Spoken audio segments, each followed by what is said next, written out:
Penny Tebbutt, an educational consultant and specialist teacher with 25 years of experience working with children with learning difficulties and neurodiversity.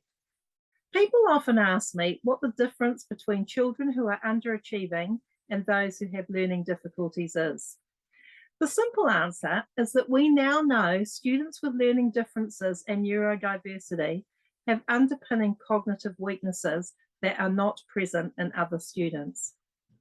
Our assessment system in schools today focuses largely on academic areas. It generally tells us where student achievement is sitting in relation to their chronological age, above it, at age, or below. Fortunately, much of our assessment can now also be diagnostically used and tells us what a student's next steps in learning are. What it doesn't tell us is why students are where they are. In addition to our mainstream testing, we need to identify the underpinning cognitive weaknesses that are preventing a child from achieving. These underpinning weaknesses may relate to visual and auditory processing disorders, phonological weakness, short-term and working memory difficulties, processing delays, or gross and fine motor skills. In addition, other weaknesses such as executive functioning, attention and organisation difficulties can add to underpinning weaknesses. Our education system focuses on academic areas. If we have a child who's underachieving in reading, writing, spelling or maths, as teachers, we are taught to provide an academic solution.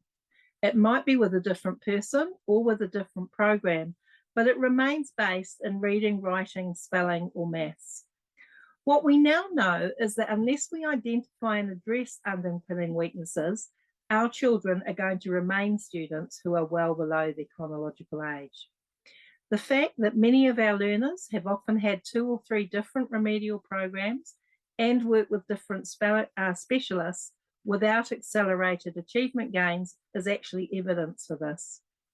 In addition, we're renowned for having a long tail of underachievers in our bell curve in education in New Zealand, and this is the reason that underachievement and the long tail remains.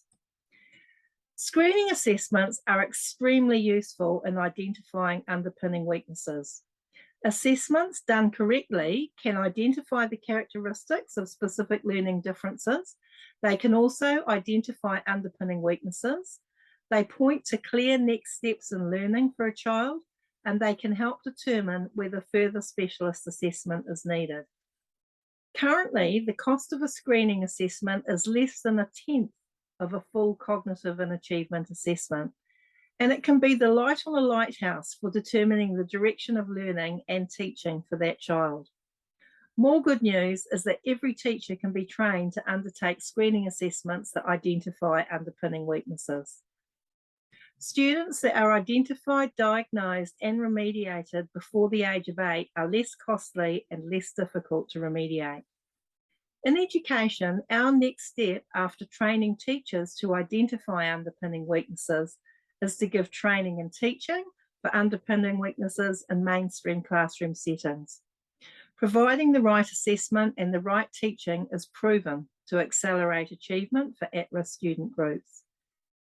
If you're a parent of an undiagnosed student, I encourage you to find an avenue and complete a screening assessment for your child.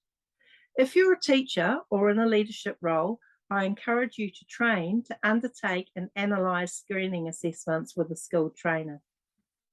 Adjusting the way students are assessed and providing training for teachers in underpinning cognitive weaknesses will be the beacon of hope in education for the future.